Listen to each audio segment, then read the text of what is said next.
आप सभी को सादर प्रणाम। मैं डॉक्टर सचिन श्रीवास्तव, भारत तिब्बत सहयोग मंच द्वारा आयोजित इस तिब्बत जन जागरूकता अभियान में आप सभी का हार्दिक अभिनंदन करता हूं। जैसा आप सभी को ज्ञात है कि भारत तिब्बत सहयोग मंच विगत 22 वर्षों से तिब्बत की आज़ादी और पवित्र कैलाश मानसरोवर की स्वतंत्रता के लिए संघर्ष कर रहा है। लोगों में जन जागरण और चेतना पैदा कर रहा है। मानवता के पक्ष में अपनी बात को मजबूती के साथ सबके समक्ष प्रस्तुत कर रहा है। आज भारत तिब्बत सहयोग मंच न केवल भारत में अपितु एक विश्वसनीय अंतर्राष्ट्रीय संस्था के रूप में अपना जगह बना चुका है, जिससे लाखों स्वयंसेवक जुड़े हुए हैं और रात दिन तन मन धन से इसके उद्देश्यों को पूर्ण करने में लगे हुए हैं। भारत तिब्बत सहयोग मंच का यह दृढ़ विश्वास है कि अगर विश्व में शांति, समन्वय, सद्भाव और बंधुत्व की भावना बनी रहेगी तो मानवता बची रहेगी और संपूर्ण समाज का सर्वांगीण विकास और उन्नति का मार्ग प्रशस्त हो सकेगा। इस कार्यक्रम का मुख्य उद्देश्य तिब्बत की आज़ादी, पवित्र कैलाश मानसरोवर की स्वतंत्रता के साथ ही साथ मानवता की रक्षा के लिए एक बृहद सामाजिक जन जागरण करना है। इसके अतिरिक्त यह कार्यक्रम समाज को आत्मनिर्भर भारत और उन्नत भारत अभियान के प्रति प्रेरित करने के साथ ही साथ लोगों को चीन की विस्तारवादी तथा अमानवीय नीतियों से भी परिचित करवाएगा, ताकि चीन के कुकृत्यों को विश्व पटल पर भी उजागर किया जा सके। तिब्बत जन जागरूकता कार्यक्रम को सफल बनाने में आपका अमूल्य सहयोग अपेक्षित है।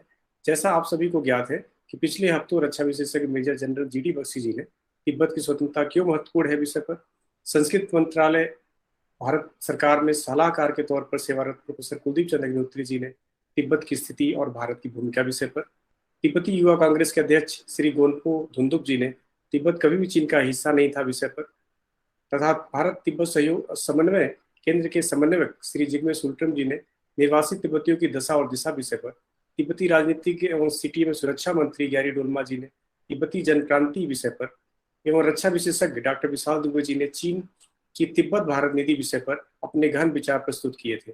यदि आपने अभी तक नहीं देखा है तो आप भारत तिब्बत सहयोग मंच के आधिकारिक यूट्यूब चैनल पर जाकर अवश्य देखें। कृपया चैनल को लाइक, शेयर और सब्सक्राइब करना ना भूलें, क्योंकि आपका एक छोटा सा योगदान तिब्बत जन जागरूकता अभियान को सफल बनाने में एक मील का पत्थर साबित होगा। आज के परिसंवाद का शीर्षक है भारत तिब्बत सहयोग मंच एवं तिब्बत कैलाश मुक्ति, और इस विषय पर बात करने के लिए आज हमारे साथ हैं डॉक्टर अरुण कुमार श्रीवास्तव जी। आप एक प्रसिद्ध लेखक हैं एवं इतिहासविद हैं। आपने तिब्बत पर ढेरों लेखन कार्य किया है राष्ट्रीय और अंतर्राष्ट्रीय स्तर पर। सर, आपका हार्दिक अभिनंदन और स्वागत। धन्यवाद। धन्यवाद मुझे इस मंच पर बुलाने के लिए। जैसा आपने एक परिचय में ही बताया कि तिब्बत सहयोग मंच या तिब्बत के लिए भारत सरकार के किए जा रहे प्रयास वास्तव में सिर्फ सराहनीय नहीं है, अपितु अब हम इस स्तर पर आ गए हैं, सरकार की इच्छा शक्ति और हमारे साथ जो कर्मठ कार्यकर्ता हैं और जो रात दिन हम लोग आप जैसे सुयोग्य सुशिक्षित लोगों का एक मंच तैयार करके इस विषय पर जब कार्य कर रहे हैं, जो वो बौद्धिक स्तर से लेकर एक क्षेत्रीय स्तर तक जो एक लंबा अभियान और आंदोलन बन रहा है, इसे मुझे तो एक जिसको आप कह सकते हैं इंट्यूशन या एक अपने आप में आभास हो रहा है कि भारत अब बहुत दूर नहीं है तिब्बत को स्वतंत्र कराने के लिए या तिब्बत को गणतंत्र का स्तर दिलाने के लिए। अब आपको मैं एक इस विषय पर यह बताना चाहूंगा कि तिब्बत के लिए हम क्यों सक्रिय हैं, या तिब्बत क्या सिर्फ राजनीतिक कारण है या एक सांस्कृतिक धरोहर है। प्रश्न ये उठता है कि अगर ये राजनीतिक कारण होता तो पूर्वज सरकारें भी और आज की सरकार भी इसको कूटनैतिक दृष्टि से देखते हैं, लेकिन हमने इसे कूटनैतिक दृष्टि से नहीं देखा है। हम वास्तव में इसको सांस्कृतिक समन्वय कह सकते हैं, क्योंकि हमारा रिश्ता तिब्बत के साथ अगर हम पीछे आपको थोड़ा ले जाएं, वैदिक काल से अगर जोड़ते हैं तो पारजिटर महोदय एक बहुत बड़े हिस्टोरियन थे।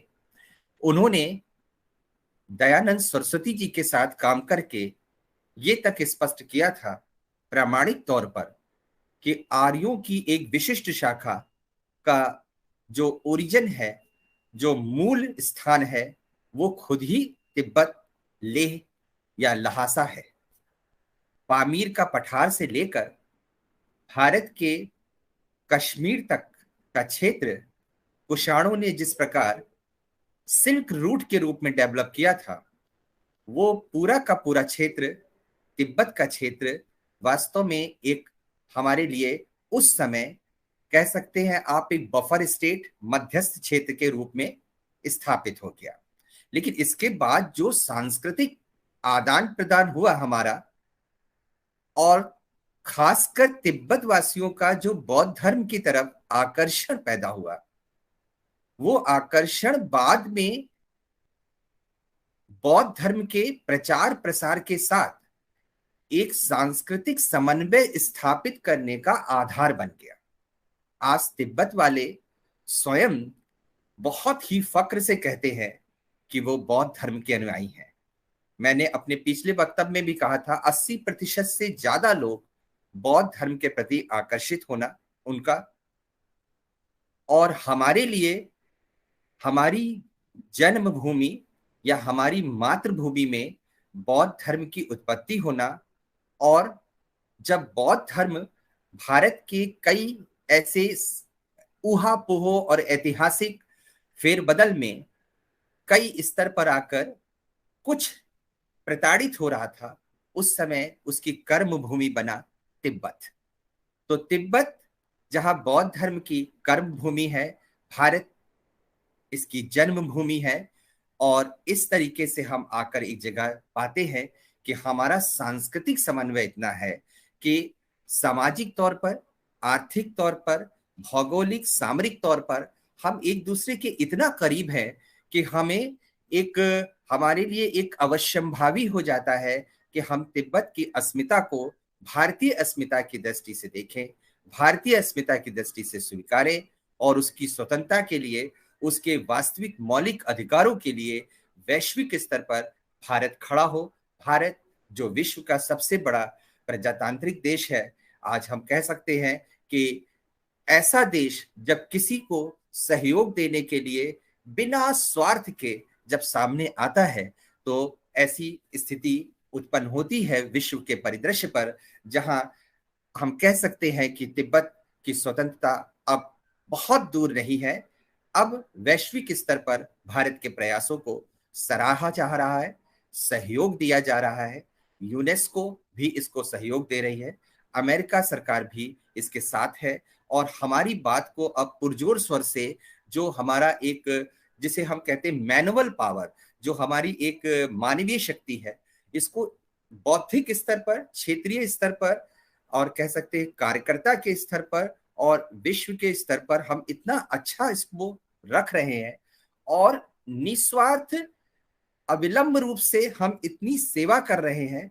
मैंने पिछले वीडियोस में भी अपने बताया, हम कई फेयर ऑर्गेनाइज करते हैं, हम कई इंस्टीट्यूशंस बना चुके हैं, हमने बहुत सी लाइब्रेरीज बना रखी हैं, हम बहुत से तिब्बत के छात्रों को सहयोग देते हैं, हम उनकी शिक्षा दीक्षा में उनको सहयोग देते हैं, और इन सब के ऊपर जो दलाई लामा यहाँ से एक सरकार चला रहे हैं, ये सारी चीजें एक मात्र चीन को चुनौती नहीं है, ये कूटनैतिक कारण नहीं है। सिर्फ कूटनैतिक कारण इतना अनवरत नहीं चल सकता, इतने लंबे समय तक नहीं चल सकता।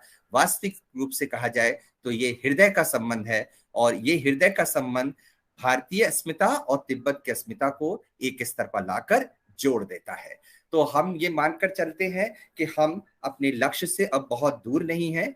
हमारी कार्यकारिणी, हमारे लोग, हमारे विद्वजन लोग, हमारे जैसे अभी आपने मुझे बताया कि हिंदी के भी बौद्धिक स्तर के जो प्रकांड लोग हैं वो भी हैं, और विषय वस्तु पर जो कार्य कर रहे हैं वो भी हैं।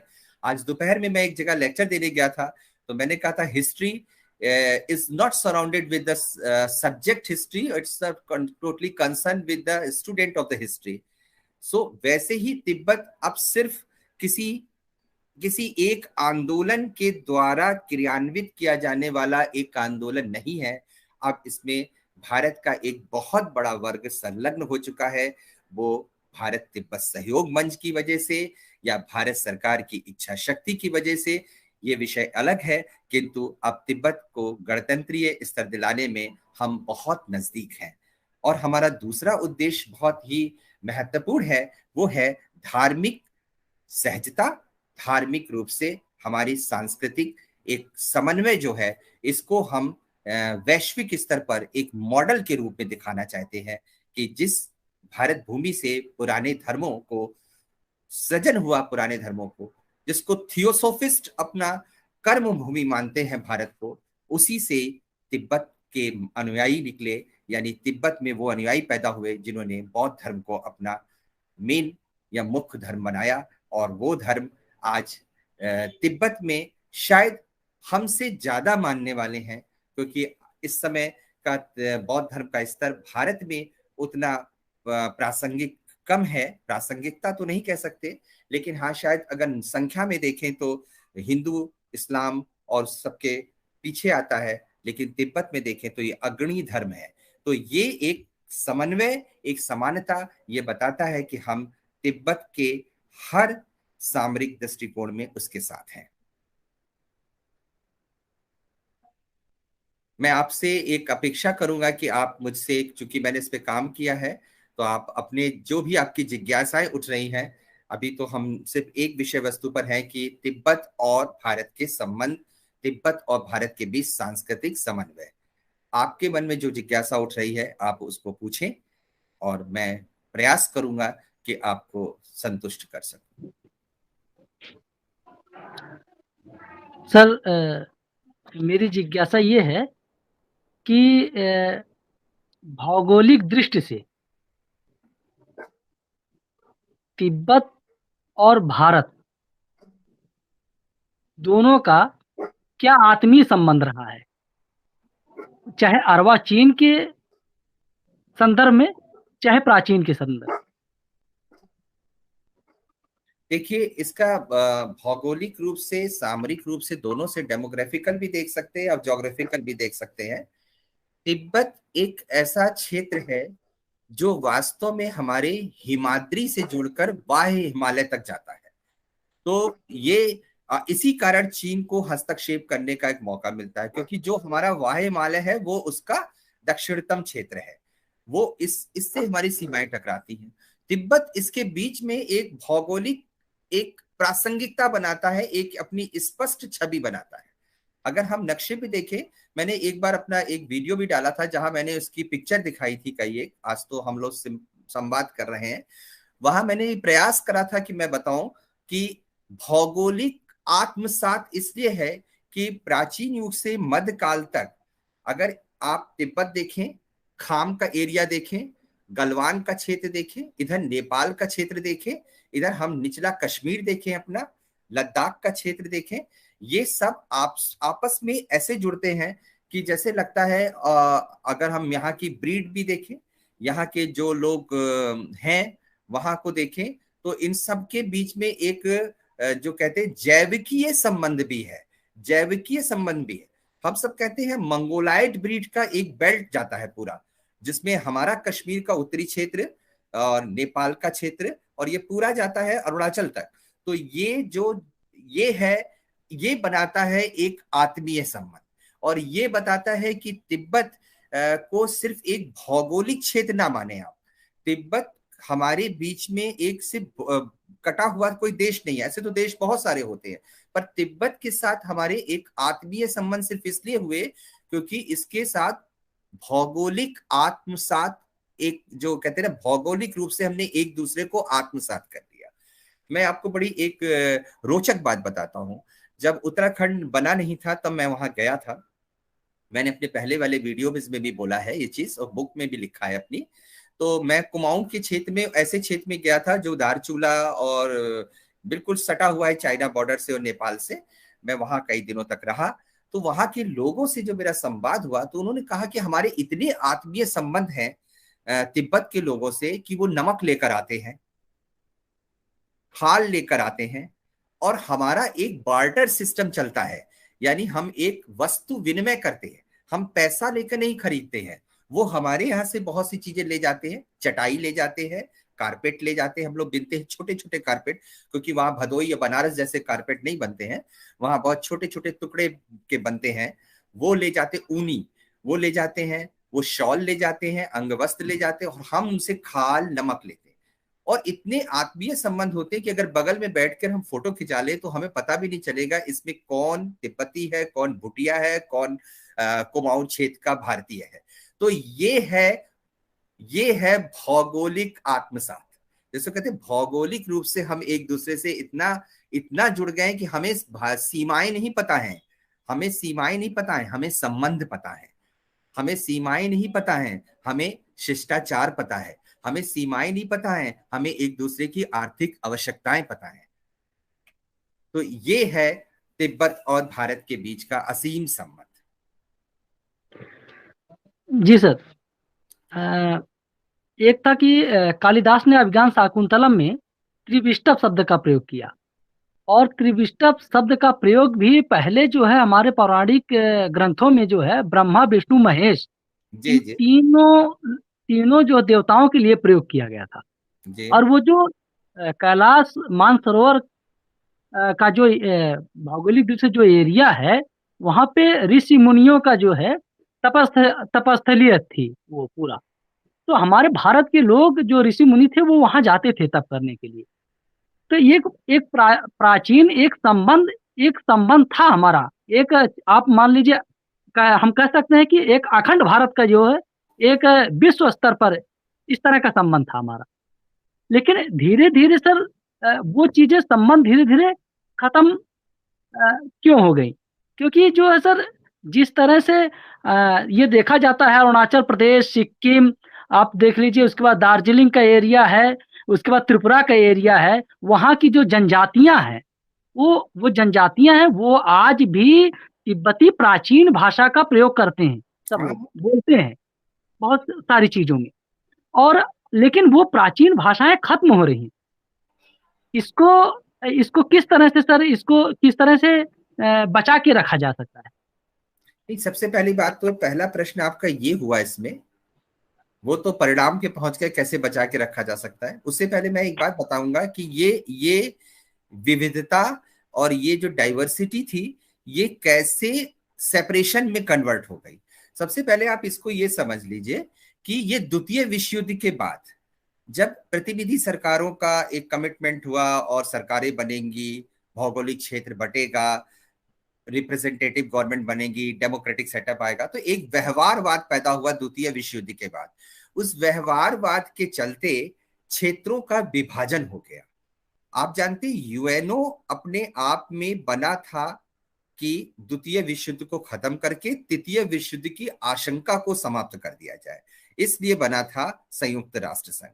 लेकिन संयुक्त राष्ट्र संघ बनने के बाद जिस प्रकार से एशियाई देशों का विभाजन हुआ और एशियाई देशों में कुछ सक्रिय हो गए, कुछ जो बहुत ही पिछड़े थे वो आगे हो गए। जैसे मैं चीन का उदाहरण दे दूं, चीन उस समय द्वितीय विश्व युद्ध के समय कोई अपना अस्तित्व नहीं रखता था।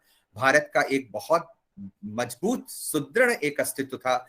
भले हम आजाद नहीं हुए थे लेकिन आजादी के करीब थे और आजादी मिलने में कोई दूरी नहीं थी। उस समय चीन अपना कोई विशेष वजूद नहीं रखता था, कोई इंपॉर्टेंस नहीं रखता था। ऐसे में जो एक जैसे आपने बोला ना एक त्रिमूर्ति ट्रिनिटी कॉन्सेप्ट दिया है कालिदास ने, तो वो हमारे ऋषि मुनि पहले जाते थे। मैं अभी एक पुस्तक लिख रहा हूं उसमें मैं द्वापर और त्रेता युग का भी लिख रहा हूं। तो द्वापर और त्रेता युग में तो मैं बड़े ही स्पष्ट रूप से कहूंगा इस टाइप का भौगोलिक विभाजन था ही नहीं। तो मानसरोवर कैलाश हमारी एक उत्तरी सीमा होता था, वो अखंड भारत का एक अभिन्न अंग था। और सन्यास आश्रम या वानप्रस्थ में भी एक यायावार होता है, यायावार स्थिति होती है। आप तो हिंदी साहित्य के आप जानते होंगे, एक गृहस्थ वानप्रस्थ होता है, एक यायावार होता है। तो यायावार स्थिति में ही लोग कैलाश तक जाने का प्रयास करते थे और सन्यास आश्रम के दौरान तो वो कैलाश तक चले ही जाते थे। तो तब द्वापर और त्रेता या पौराणिक युग या आप कहें वैदिक युग में तो इस टाइप का विभाजन था ही नहीं। तभी तो पार्जिटर और दयानंद सरस्वती ने कहा कि तिब्बत के क्षेत्र से ही आर्य आए थे और तिब्बत का क्षेत्र भारत का ही अभिन्न अंग है। इसलिए जिस समय सिंधु घाटी की सभ्यता पनप रही थी उत्तर पश्चिम में, उस समय आपके उत्तर पूर्व की तरफ तिब्बत के क्षेत्र से हमारे यहाँ आर्य आ गए थे। तो यानी कि दोनों ही समकालीन है। तो इसका मतलब पहले ये हो गया कि पौराणिक और वैदिक काल में ऐसा कोई विभाजन, भौगोलिक विभाजन नहीं था। ये विभाजन हुए हैं द्वितीय विश्व युद्ध के बाद, जब व्यवहारवाद आया तो स्थिति परिस्थितियों को देखकर क्षेत्रों का विभाजन हुआ और ये अस्मिताएं टूटी, जो ये संबंध टूटे। और हमारे लिए सबसे घातक हो गया उस समय चीन, जो चीन अदना सा बौना सा था, जिसकी कोई पहचान नहीं थी उस समय। 40 के दशक की मैं बात कर रहा हूं, और जो चीन भारत का सहारा लेकर यूएनओ में पहुंचता है, वो चीन ना केवल तिब्बत के लिए एक प्रश्न चिन्ह बनकर खड़ा हो जाता है, तिब्बत की अस्मिता पर कुठाराघात करता है, साथ ही साथ वो हमारे लिए भी आज तक एक प्रश्न चिन्ह बना है, आज तक एक हमारा अनवरत चलने वाला शत्रु है। ये जो कंडीशनल नहीं है, बड़ा अनकंडीशनल चल रहा है वो हमारे साथ। तो ये चीजें जो टूटी, या मानसरोवर की स्थिति, भौगोलिक स्थिति हमसे दूर हुई, ये हम कह सकते हैं द्वितीय विश्व युद्ध के बाद जो वैश्विक परिदृश्य बदले, उसका ये परिणाम था। जी सर। सर ये है कि जैसे कि हमारे भारत का जो है, हमारा जो सीमा है वो तो तिब्बत से लगा हुआ है, जी ना कि जो है चाइना से लगा हुआ है। लेकिन फिर भी हमारे हमारे यहाँ जो है चाइना बॉर्डर बोला जाता है उसे। देखिए, ये हमारे यहाँ ऐसे बहुत से क्या कहते हैं मिथ क्रिएट हो गए हैं। अभी मैं किसी से शाम को बात कर रहा था कि हमारे यहाँ जैसे लिखा हुआ है कि संन्यास आश्रम के बाद जंगल चले जाओ, और जंगल चले के बाद अगर मृत्यु हो जाए तो संस्कार कौन करेगा। बड़ी अजीब से मैंने ये क्वेश्चन करा था, तो उन्होंने मुझे काफी हद तक, एक बहुत विद्वान थे, उनका नहीं ऐसा नहीं है, ड्यूटी तो उस समय भी करनी पड़ती थी।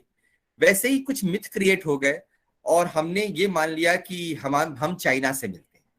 उसके पीछे दो कारण हैं। एक तो चाइना ने जिस प्रकार चीन के पहले, मैं आपको एक ऐतिहासिक बात बताऊं, चीन के पहले नेपाल ने तिब्बत में कहीं ना कहीं थोड़ा थोड़ा हस्तक्षेप किया था। मैं नेपाल को दोष नहीं दे रहा हूं, साम्राज्यवाद का युग था, उस समय ऐसा होता था। तिब्बत की एक कमी थी कि उसने उस समय चीन जैसे एक बहुत ही साधारण से देश से मदद मांग ली नेपाल की विरुद्ध, और उसने नेपाल के विरुद्ध मदद दे भी दी। ये एक सामान्य राजनीतिक प्रक्रिया उस जमाने में होती थी। अब देखते हैं किसी ने किसी से दोस्ती कर ली, किसी ने किसी से दोस्ती कर ली जीतने के लिए। आज भी ये कौटिल्य का नियम भी है, तो वो चलता रहता है, मंडल सिद्धांत। तो उस तरीके से उसने करी। लेकिन चीन ने जो हड़पा वो क्षेत्र, और जिस तरीके से वहां पर एक मैसाकर किया, जिस तरीके से कत्लेआम किया तिब्बतियों का, और तिब्बतियों को जबरन एक अपने देश का अंग बनाने का प्रयास किया, या पूरा का पूरा तिब्बत हड़पने की कोशिश करी, ये वो स्थिति थी जहां तिब्बत अधर में लटक गया।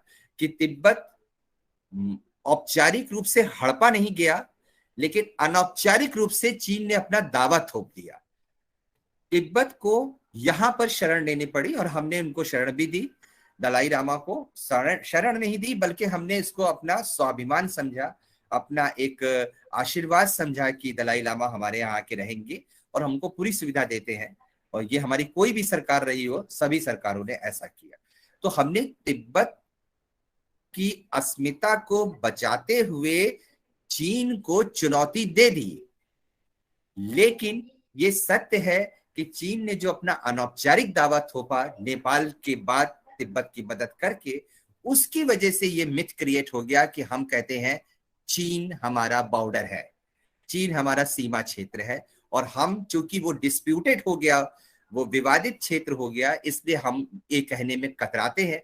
यही भारत तिब्बत सहयोग मंच का लक्ष्य है कि यही इसी टाइप के मिथ हटे, आप जैसे सुशिक्षित लोग सामने आए, आप जैसे इतनी किताबें आपने लिखी हुई हैं, और अभी डॉक्टर सचिन श्रीवास्तव जी हैं, डीके शर्मा जी हैं डॉक्टर, तो आप जैसे लोग, हम लोग सब लोग मिलकर ये काम करें, जनमानस के दिमाग से ही ये चीज लेखन के माध्यम से, क्योंकि लेखन एक ऐसी चीज है जो अपने आप में शक्तिपुंज होता है, और धीरे धीरे धीरे धीरे वो लोगों तक जागृति करता है। तो जागृत करने का कार्य भारत तिब्बत सहयोग मंच कर रहा है कि ना केवल हम तिब्बत की अस्मिता के बारे में बोलें, ना केवल हम मानसरोवर को मुक्त कराने की बात करें, ना केवल हम पर्यावरण के विकास की बात करें, बल्कि हम लोगों के मन से, लोगों के विचार तत्व से इस बात को हटा दे कि हमारी सीमाएं चीन से मिलती हैं, बल्कि हमें ये कहना चाहिए, पुरजोर स्वर में कहना चाहिए, हमारी सीमाएं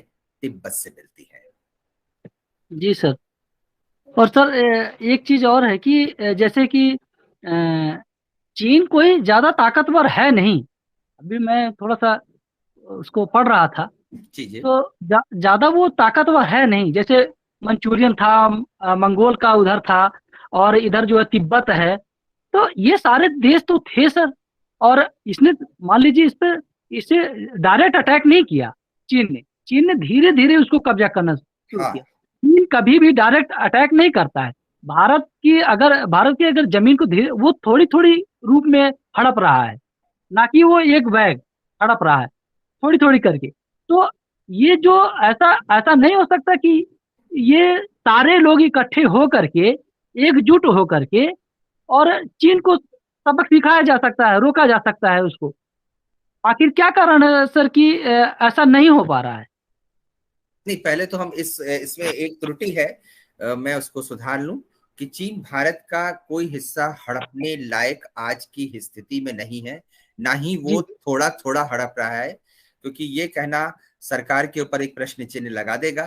क्योंकि चीन चाहे गलवान का झगड़ा हो, चाहे आपका जितने भी झगड़े होते हैं अरुणाचल को लेकर या जो भी करके, उसको हर कीमत पर पीछे हटना पड़ता है।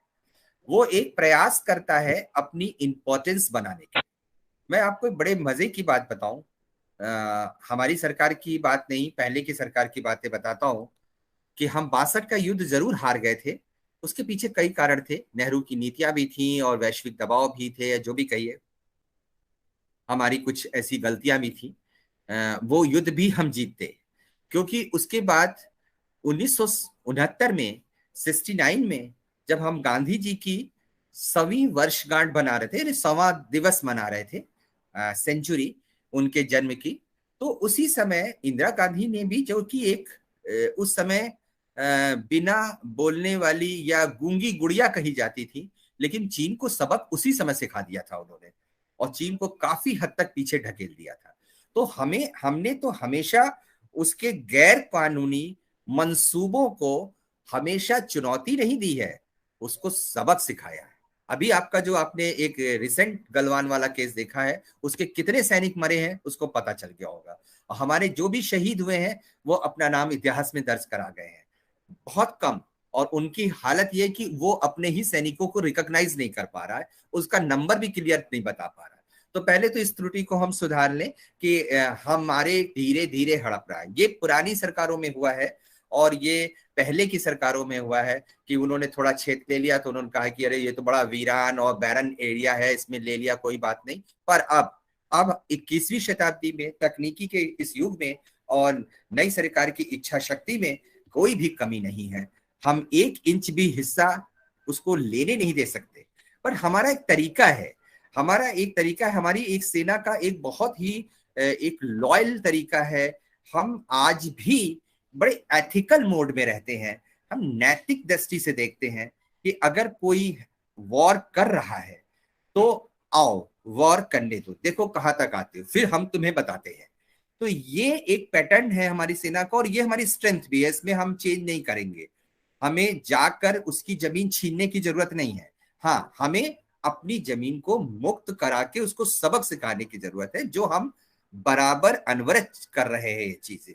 और जहां तक आपका दूसरा प्रश्न है कि जो तिब्बत हो गया, भारत हो गया, और भी जो सटे हुए देश हैं, आज की तारीख में नेपाल भी, वो भी सटा हुआ देश है, और उसके अगल बगल के सारे देश हैं, ये प्रयासरत क्यों नहीं है?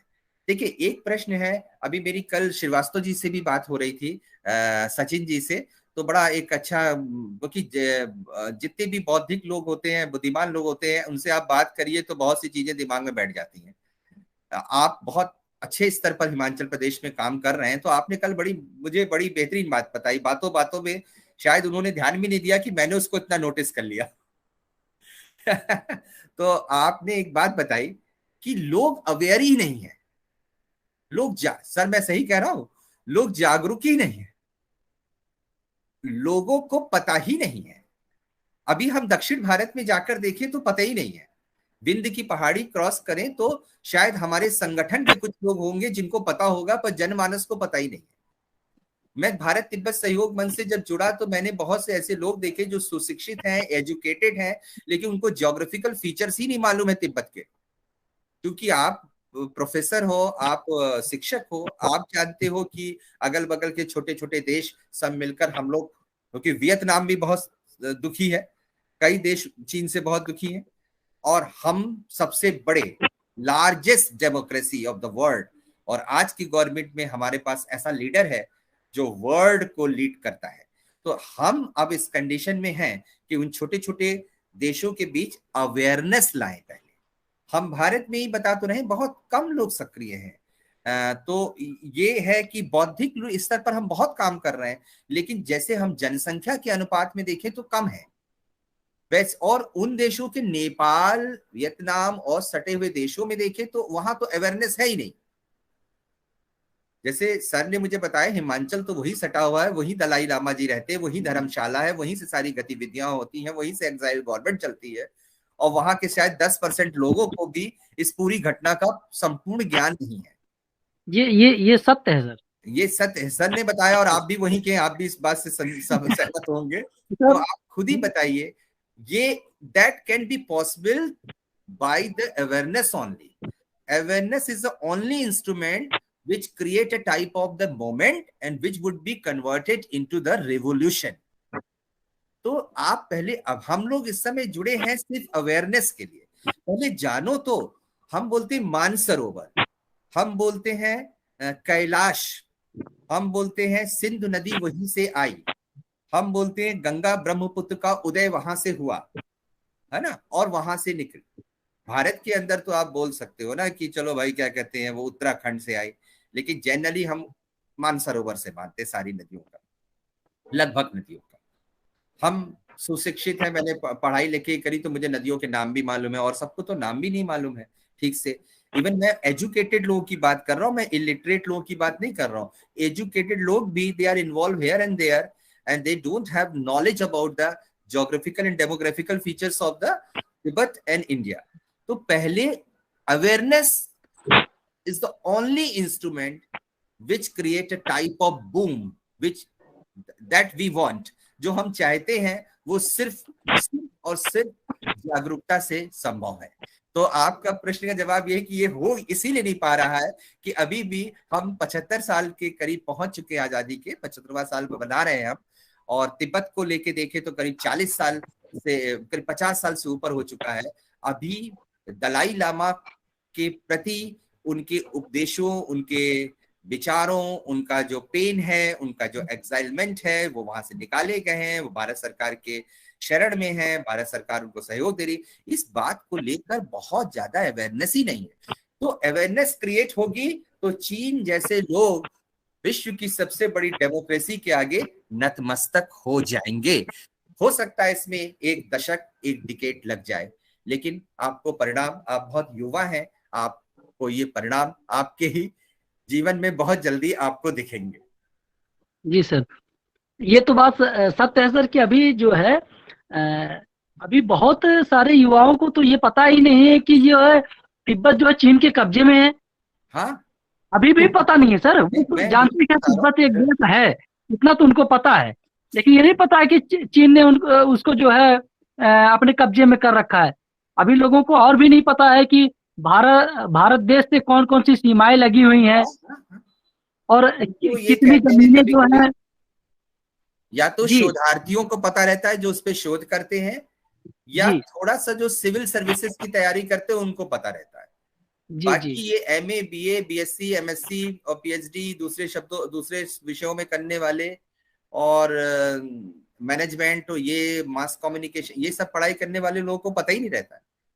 And they are expected, they should have such a knowledge about the boundaries of India and कौन उसके अंदर में है, कितना बाहर है, कितना वो पॉलिटिशियन से सुन लेते हैं, बोल देते हैं।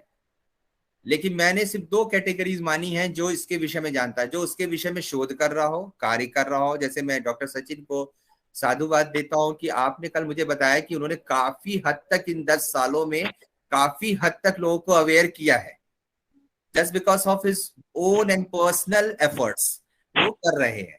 ऐसे शायद मुझे ऐसा लगता है ऐसे 100, 200, 1000 लोग अगर हमको मिल जाएं तो पहले भारत में अवेयरनेस हो, फिर भारत के बियॉन्ड जाके अब्रॉड जाके काम हो, और फिर क्यों नहीं जब भारत जैसा बड़ा डेमोक्रेटिक देश इसमें पहल करेगा तो हम तो तिब्बत को आजाद नहीं कराएंगे, सबसे पहले हम अपनी आध्यात्मिक भूमि कैलाश और मानसरोवर तक एक रास्ता कायम कर देंगे। हमें चीन की अनुमति लेके दर्शन नहीं करने होंगे, हमें तिब्बत सरकार के सहयोग से, तिब्बत सरकार के साथ जो हमारे आत्मीय संबंध है, बिना किसी वीजा पास के हम जाकर उसके दर्शन करेंगे, क्योंकि वो हमारा ही एक अंग है। तो जब हम उनके स्वाभिमान का, उनकी स्व की भावना का इतना सम्मान करते हैं तो वो भी हमारे अनवरत प्रयासों को एक उपहार स्वरूप हमें देंगे कि कैलाश मानसरोवर भारतीयों की अस्मिता से जुड़ा है, भारतीयों की आत्मा से जुड़ा है। तो वो कॉरिडोर वो भारत के लिए स्पेशल कॉरिडोर बनेगा, जो मानसरोवर के लिए होगा, कैलाश के लिए होगा। सर, युवाओं को जागरूक करने के लिए क्या क्या प्रयास किए जाए तिब्बत के संदर्भ में, ताकि युवा जागरूक हो सके?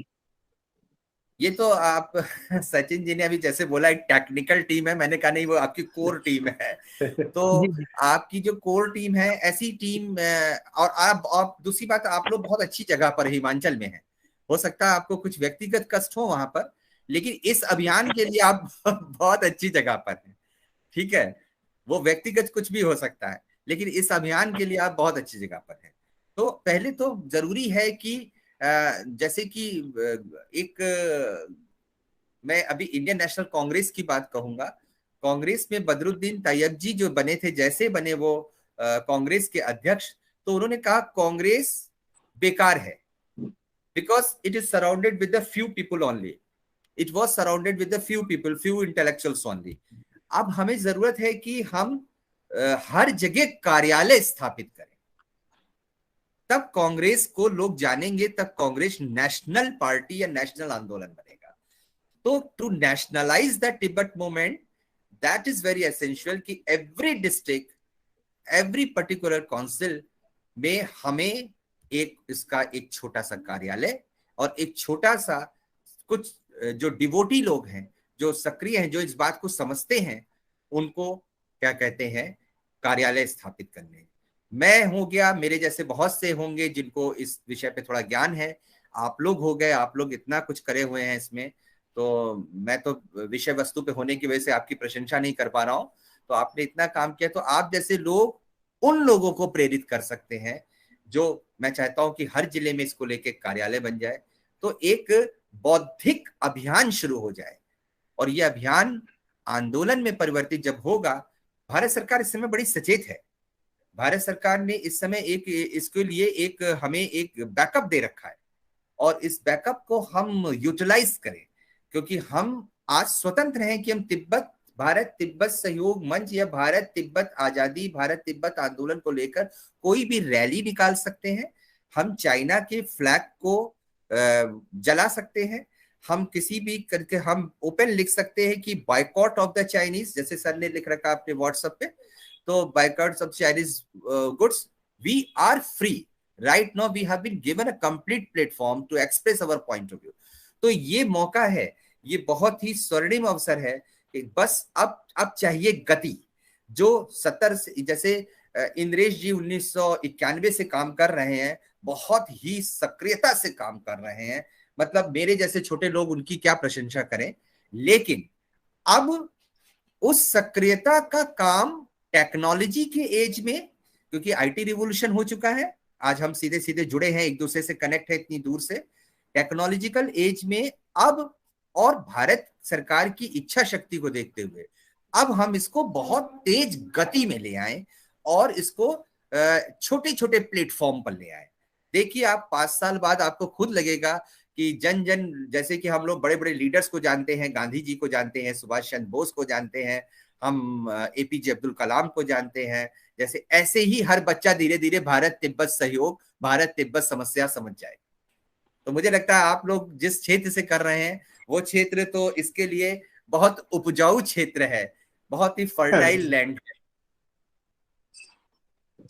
जी सर। सर सर मैं रवि जी, मैं सर से एक बात करना चाह रहा था कि सर जी 1900 ये एक ऐतिहासिक तथ्य है कि 1913 से लेकर 1949 तक तिब्बत एक स्वतंत्र राष्ट्र रहा, और उसके पहले मतलब 1950 से तो चीन ने उस पर कब्जा किया। जब उस समय माओ ने एक सिद्धांत दिया था, आपको याद होगा, कि तिब्बत जी चीन की हथेली होगा। तिब्बत जो है उसका सपना था कि तिब्बत चीन की हथेली होगा। तो शायद उस समय की बात है, 1935 वगैरह की बात है कि 35 की ही। जी जी। हाँ हाँ, तो उसने चीन जो है, तिब्बत जो है हथेली होगा, और लद्दाख, नेपाल, सिक्किम, भूटान और नेपाल ये उसकी उंगलियां होंगी, और ये मुट्ठी बनकर पूरे एशिया पर चीन का राज होगा। क्योंकि माओ का ये मानना था कि जो भी देश तिब्बत पर और दक्षिण एशिया पर नियंत्रण करेगा वो पूरे एशिया पर राज करेगा। साथ ही साथ उसका यह भी विश्वास था कि यदि चीन को दुनिया पर प्रभाव करने वाली ताकत बनना है तो उसे एशिया का नेतृत्व करना होगा। तो ये सपना ये 1935 में देखा उसने। 1950 में उसने तिब्बत को कब्जा भी कर लिया, और आज लगभग 72 साल हो गए, 72 साल इस संघर्ष के। तो अगर दूसरा आप देखें, अगर आज की भारत भारत नहीं मतलब नेपाल के साथ संबंध देखें, भारत और नेपाल के संबंध को देखें, नेपाल के चाइना के साथ संबंध देखें, श्रीलंका के साथ देखें, भूटान के साथ देखें, तो ये जो सपना उसने 1935 में देखा, तो क्या नहीं लगता कि वो अपने सपने को आज की डेट में भी उसको पूर्ण करने की पूरी पुरजोर कोशिश करता रहता है। क्योंकि उन्होंने एक बार जीडी बख्शी जी ने कहा कि रास्ता जो रास्ता जो है वो बनाना चाहता है, जिस रास्ते के थ्रू जहाँ पे एंटर करना चाहता है, जो कहता है कि वो लासा से लेह तक आता है, जो उसने बनाया, तो ये रास्ता लेह टू लासा भी जाएगा, उसको इस बात का ध्यान रखना होगा। जी। तो मैं ये कहना चाह रहा एक था बात जी मैं ये जिज्ञासा मेरी ये थी कि जो उसने 1935 में सपना देखा, और चाहे फिर उसके बाद जो सी जिनपिंग की सरकार आई, ये सारे के सारे कम्युनिस्ट ये उन्हीं पथों पे चलते हुए नजर आते हैं, मुझे लगता है ऐसा। और विस्तारवादी रणनीति इन चीज मतलब कोई परिवर्तन नहीं है। जो है रोड बनाना, कंस्ट्रक्शन करना, कर्ज देना, और अभी आगे एक समस्या और भी है कि जैसे जो सर्वश्रेष्ठ गुरु है, धर्म गुरु है दलाई लामा, अभी इनके चयन की समस्या आगे आने वाली है। जी जी जो जी जी। द्वितीय गुरु है, इनके जो सेकंड नंबर के पंचेन लामा जी हैं, वो तो जो है इनके हाथ से चला गया, अब वो चयन इनके हाथ में नहीं है। अब ये पंचेन लामा का जो भूमिका है वो दलाई लामा की अगले दलाई लामा के लिए जो है आवश्यक है। तो ये अभी आगे क्या लगता है कि मतलब हमारे पास दलाई लामा के अलावा क्या सोच, कैसे हम तिब्बती बंधु हमारे इस मुश्किल में लड़ पाएंगे। आज दलाई लामा 1900 मुझे लगता है कि 6 साल के रहे होंगे, उसको कर लिया, और आज तक नहीं पता चला पंचेन लामा कहाँ गए। इतनी बार इतनी सरकारों से मांग उठी, उसके बाद आज तक नहीं पता चला। उसने दूसरे पंचेन लामा को सामने कर दिया। उस पंचेन लामा का पूरा परिवार आज की डेट में हिरासत में है, पता नहीं है कहाँ है, मतलब किसी को पता नहीं है। तो पंचेन लामा गायब हुए, आज हमारे पास परम पावन दलाई लामा जी हैं। कल क्या होगा, कल क्या होगा? मतलब ये तिब्बतियों को भी तो अपनी आजादी की लड़ाई लड़नी है। तो ये मैं आपसे ये जिज्ञासा थी कि 1935 में जो माओ ने सपना देखा, वो उसमें तो माओ ने देखा, लेकिन वो आगे सारी सरकारें उनकी इसी नीति पे लग रही हैं। आज भी उन सब चीजों पे ही उनकी हिमालयन बेल्ट पे पूरी नजर है। और 1991 में जब इंद्रेश भाई साहब ने इसका शुरुआत किया, तो उन्होंने ये साफ साफ शब्दों में कहा कि हिमालयन बेल्ट पे नजर है, और आज की डेट में सबसे ज्यादा खतरा हिमालयन रेंज पे नजर आता है। सारे पहाड़ हमारे हैं। तो कितनी छोटी मोटी झड़पें होती, मतलब, तो मेरा बस ये सेंस था कहने का कि वो, कि जो चीज भी उनकी जो नीतियां हैं जैसी भी, वो उस पे आज भी कायम है, मतलब उनमें थोड़ा भी फेरबदल नहीं हुआ। हाँ, तो ये एक जी बहुत इम्पोर्टेंट और बहुत ही कहना चाहिए कि सेंसिटिव क्वेश्चन है ये आपका। जी और जी इसमें जी जी मैं आपको बड़ी ही अ, मतलब कहना चाहिए जिम्मेदारी से एक बात कहना चाहूंगा कि अब की सरकार अब की सरकार अंतरराष्ट्रीय स्तर पर पिछली सरकारों से कई गुना अपना प्रभाव रखती है। अब की सरकार, मैं किसी सरकार विशेष की तारीफ करने यहाँ नहीं आया हूं, मैं एक इतिहासविद हूँ, इतिहास और मैं एनालिस्ट हूँ। लेकिन जो एनालिस्ट हूं इसीलिए मैं थोड़ा नजर रखता हूं क्या कौन कर रहा है। तो मुझे ऐसा लगा कि अब की सरकार की इच्छा शक्ति, कार्य करने की शैली और उसके कूटनैतिक जो दांव पेच है, मुझे नहीं लगता है कि वो जो एक चिंता है बुद्धिजीवियों के मन में कि इस इन दलाई लामा के बाद क्या होगा, चीन कोई अपना प्रतिनिधि जी बैठा लेगा। तो ये एक डिप्लोमेटिक मुद्दा है और डिप्लोमेटिक नीति में ये सरकार मुझे आ, काफी बेहतर लगी, काफी बेहतर लगी, इसलिए बहुत पॉजिटिव हूं इस चीज को लेकर। हाँ, भय जरूर है, सोचने के लिए ये आप जैसे बुद्धिजीवी और हम लोग के लिए बहुत बड़ा एक स्ट्रेस हो जाता है कि अगर इसके बाद ये हुआ तो अपना आदमी बिठा दिया तो कहीं ऐसा ना हो कि वो तो खुद ही अपने आप ही में चीन में विलय कर ले। तो ठीक है, लेकिन हाँ, जी ये वही। इस सरकार से हम उम्मीद कर सकते हो। जहां 1935 की आपको बताएं, माओवाद का विचार ही था विस्तारवाद। जी जी कम्युनिस्ट एक बात झूठ बोलते हैं जो मैं आपको बता दूं, जो कार्ल मार्क्स का कम्युनिज्म है या लेनिन का कम्युनिज्म है, जो छोटे लोगों को या मजदूरों को, श्रमिकों को क्लास स्ट्रगल से ऊपर ले जाकर, वर्ग संघर्ष से ऊपर ले जाकर अधिकार दिलाने की बात करता है, वो कम्युनिस्टों की सिर्फ आइडियोलॉजी है।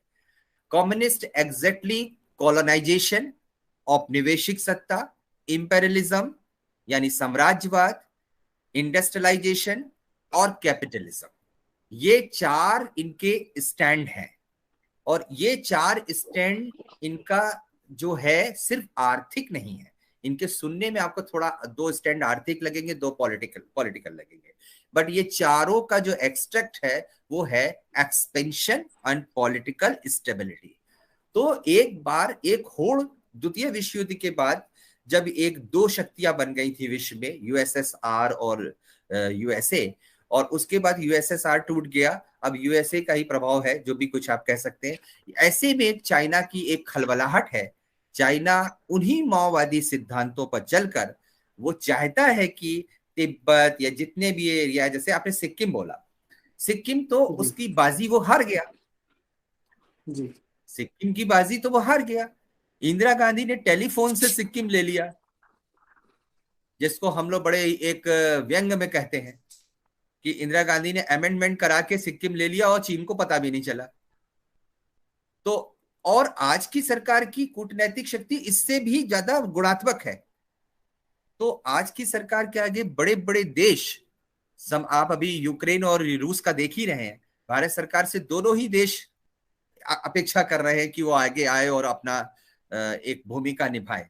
तो मुझे मैं बड़ा आश्वासन, मतलब पूरा आशा है मुझे, पूरी तरीके से मेरा एक होप है कि एक इस सरकार से हम उम्मीद कर सकते हैं कि ये जो भारत तिब्बत सहयोग मंच और जितने भी हमारे ग्रुप और सब ग्रुप्स हैं, ये सब जो काम कर रहे हैं वो कूटनैतिक दृष्टि से सरकार को वो ऊर्जा दे रहे हैं कि सरकार फ्रंट पर आकर, सामने आकर कूटनैतिक दृष्टि से तिब्बत की समस्या का समाधान कर ले जाएगी। एक बात मैं आपको और क्लियर कर दूं, शायद आपको मेरे ही विचारों में कुछ विरोधाभास लगा हो।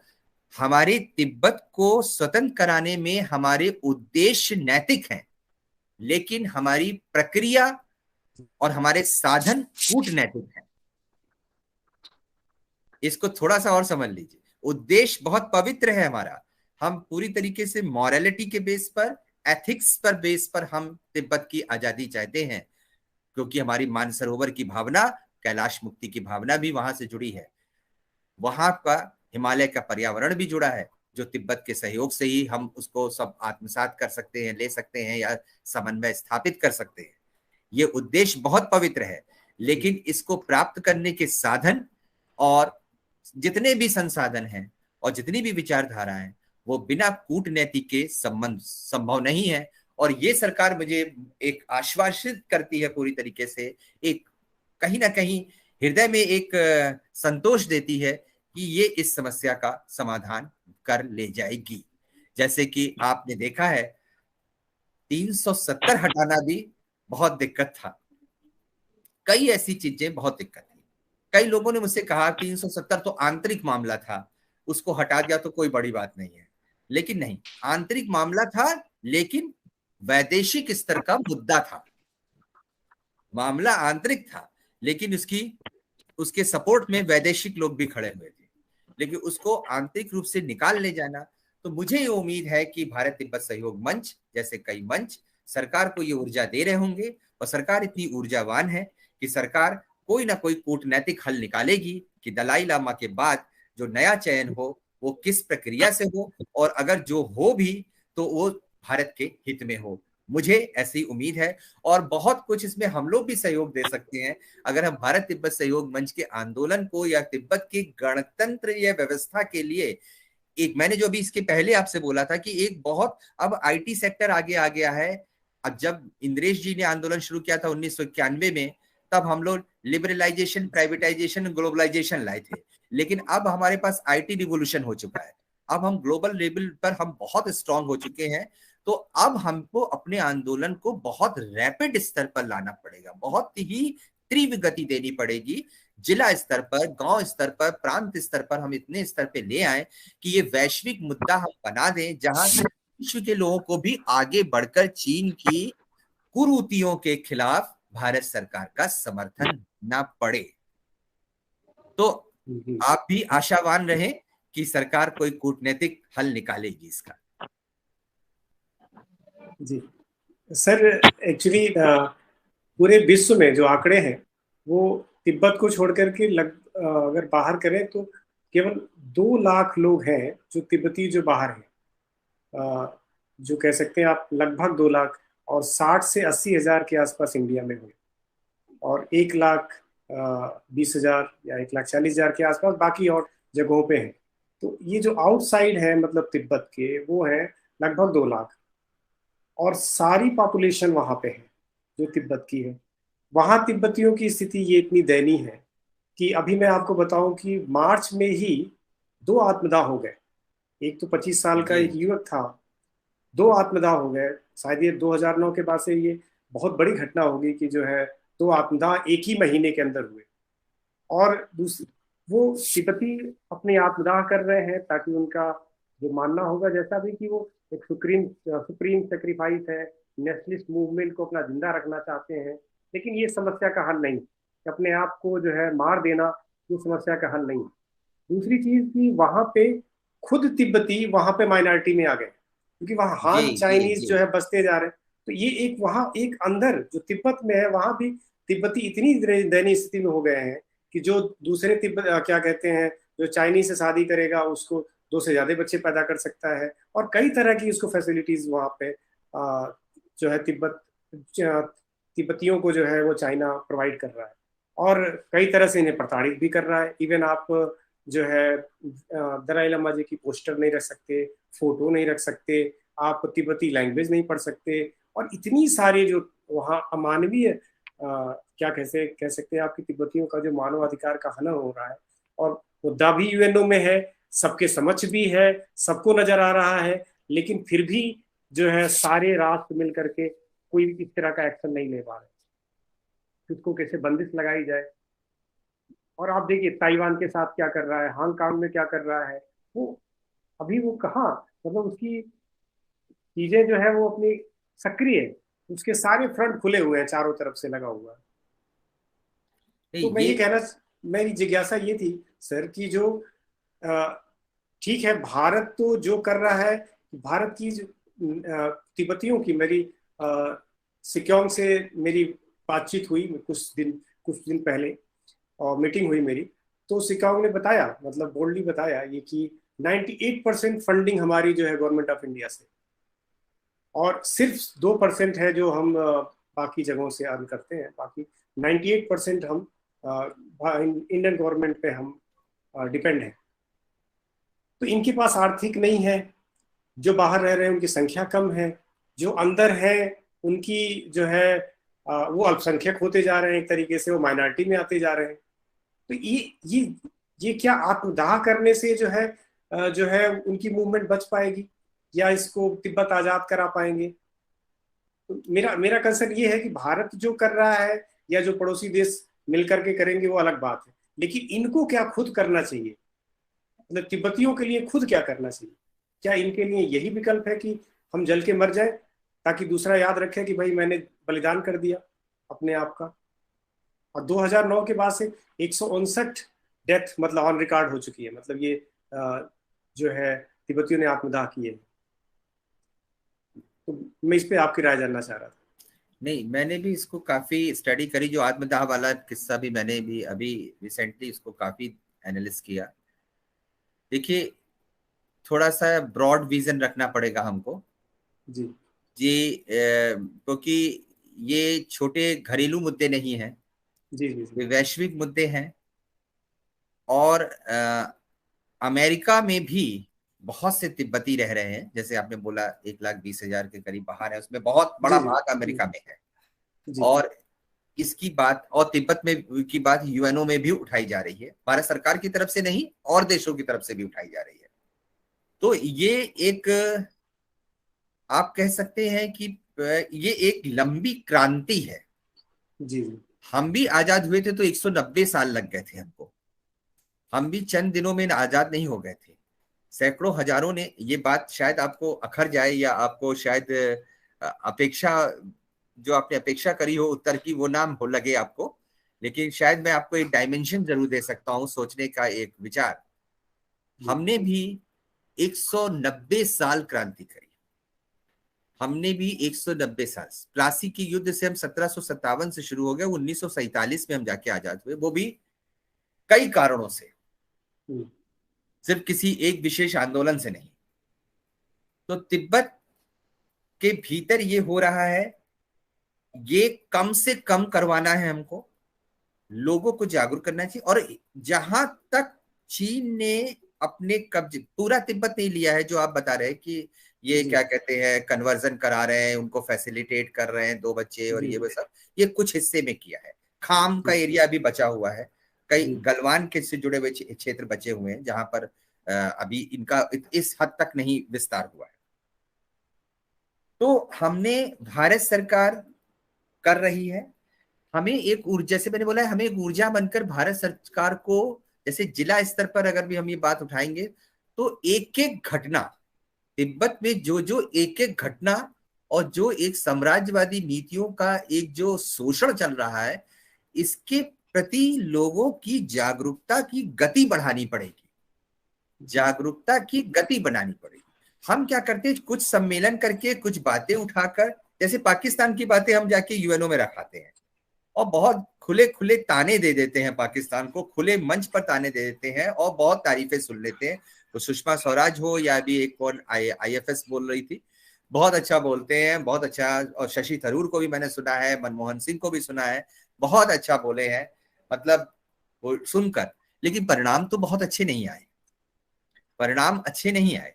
लेकिन ये है कि ये अनवरत प्रयास करने चाहिए। तो without obstacle, without any tedious job, हमको इसको पूरी तरीके से रेगुलर एफर्ट्स के साथ इसको करना है। तो जब तक तिब्बतियों के साथ कम्युनिकेट नहीं करेंगे, चाहे उनकी एग्जाइल गवर्नमेंट के थ्रू करें या हमारे जो भी मीडियम्स हैं, हम कम्युनिकेट नहीं करेंगे। अवेयरनेस इंडिया के अंदर भी चाहिए, अवेयरनेस तिब्बत में भी चाहिए। हमें अवेयरनेस इंडिया के अंदर तिब्बत की आजादी के लिए चाहिए, अवेयरनेस तिब्बत के अंदर भारत सरकार के विचारों के प्रति चाहिए।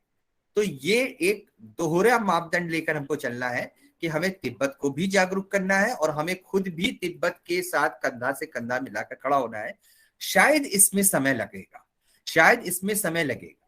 मैंने एक बात बड़ी सकारात्मक जो सोची कि इस समय की सरकार ये है कि आप देखते होंगे, मैं सरकार की कई चीजें देखता हूँ कि बहुत ही आईटी सेक्टर की तरीके से कुछ चीजें रातों रात ओवरनाइट लागू हो जाती हैं। आपने इस बीच देखा होगा कई चीजें तो बताई नहीं जाती, दूसरे दिन लागू हो जाती हैं।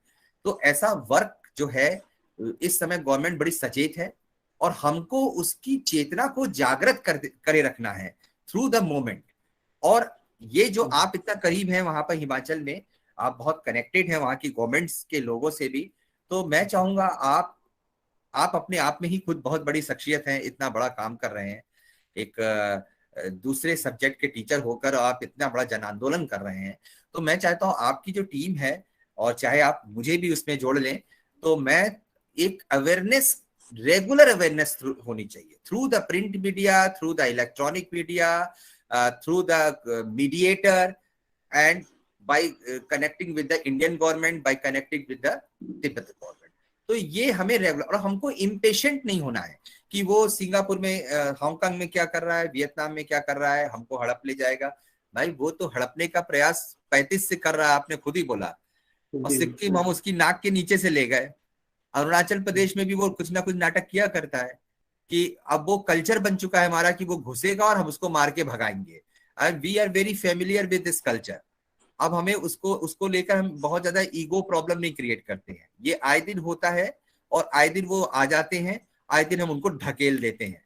तो ये हमारी आर्मी तैयार है, हमारी आर्मी इतनी इतनी पोटेंशियल है, उनकी आर्मी की कंपैरिजन में हम बहुत आगे हैं। सरकार बहुत पोटेंशियल है। जरूरत है जन जागरूकता की। जन जागरूकता है, लेकिन अभी भी मुझे लग रहा है ये अम्ब्रेला के रूप में नहीं है, छाते के रूप में नहीं है। कुछ लोग अलग अलग स्टिक लेकर खड़े हैं, तो कुछ लोग अलग अलग स्टिक लेकर ना खड़े होकर अगर ये जन जन में व्याप्त हो, जैसे गांधी जी भी कुछ नहीं थे जब वो आए थे, बट गांधी जी ने सीधे क्या करा, इतने हजार गांव का चक्कर लगा के गांव वासियों को कनेक्ट किया, एंड अवेयरनेस पैदा करी नेशनलिज्म क्या होता है, अवेयरनेस पैदा करी स्वराज क्या होता है। आज की तारीख में तो हम बहुत आसानी से कनेक्ट हो सकते हैं, हम डेमोक्रेटिक सिस्टम में, हम टेक्निकल सिस्टम में हैं। तो ये मैंने क्या बोला, प्रिंट मीडिया हो चाहे इलेक्ट्रॉनिक मीडिया हो, चाहे मीडिएटर हो, चाहे हमें कुछ कॉन्फिडेंशियल मीटिंग करनी हो, हम उनको भी अवेयर करें। हम गवर्नमेंट को भी प्रेशर ग्रुप का काम करें, गवर्नमेंट के लिए एक दबाव समूह का काम करें कि जल्द से जल्द आप इस पर कुछ योजना बनाएं, जल्द से जल्द इसका आप कोई हमें परिणाम दे। और आप कर सकते हैं, क्योंकि आपने जब से आए हैं आपने कई ऐसे काम करे हैं जो ओवरनाइट आपने डिसाइड किया और उसको एग्जीक्यूट कर दिया। ऑपोजिशन क्या कह रहा है आपने उसकी परवाह नहीं करी, क्योंकि आपके उद्देश्य नैतिक थे।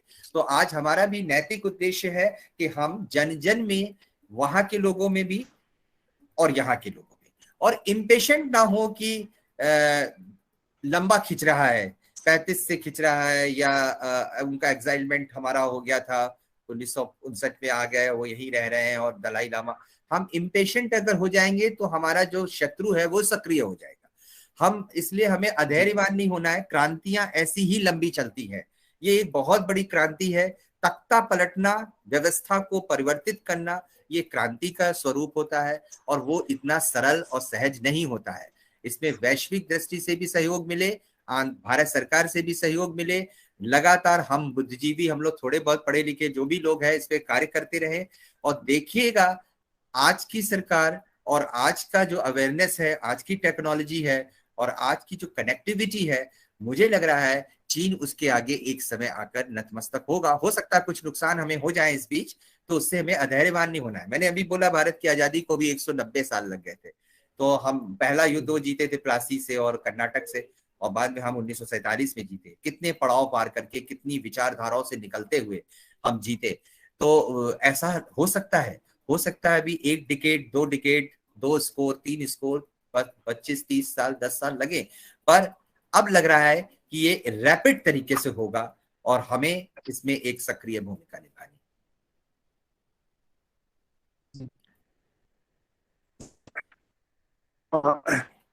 आपने बहुत अच्छी चर्चा रही और बहुत कुछ सीखने को भी मिला, और समय दिया बहुत बहुत धन्यवाद।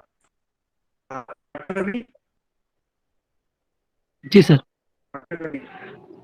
सर आज तो आपसे मुझे बहुत ये बहुत हार्दिक प्रसन्नता हो रही है कि सर आपसे बहुत कुछ सीखने को भी मिला मुझे, और बहुत सारी जानकारियां भी मुझे मिली। और सर आपने अपना बहुमूल्य समय हमें दिया, इसके लिए मैं हृदय से आपका आभार आभार व्यक्त करता हूं। और मैं आशा करता हूं आपका जो है आशीर्वाद और स्नेह इसी तरह से हमें आगे भी मिलता है। सर ये समय या जो भी वार्तालाप है, बस ईश्वर से यही कल्पना है, यही एक अभिलाषा है कि ये सक्रिय रूप में परिवर्तित हो और कुछ सकारात्मक ऐसा करे कि जो हम सब जो जिस आंदोलन से जुड़े हैं वो एक कदम और आगे बढ़ जाए। उसमें अगर छोटा हमारे बोलने से या हमारे अपीयरेंस से अगर कोई आपके आंदोलन में सक्रियता आती है तो ये मेरे लिए सौभाग्य की बात है। जी सर, बहुत बहुत धन्यवाद सर आपका। सर हम जी रवि तो आ ही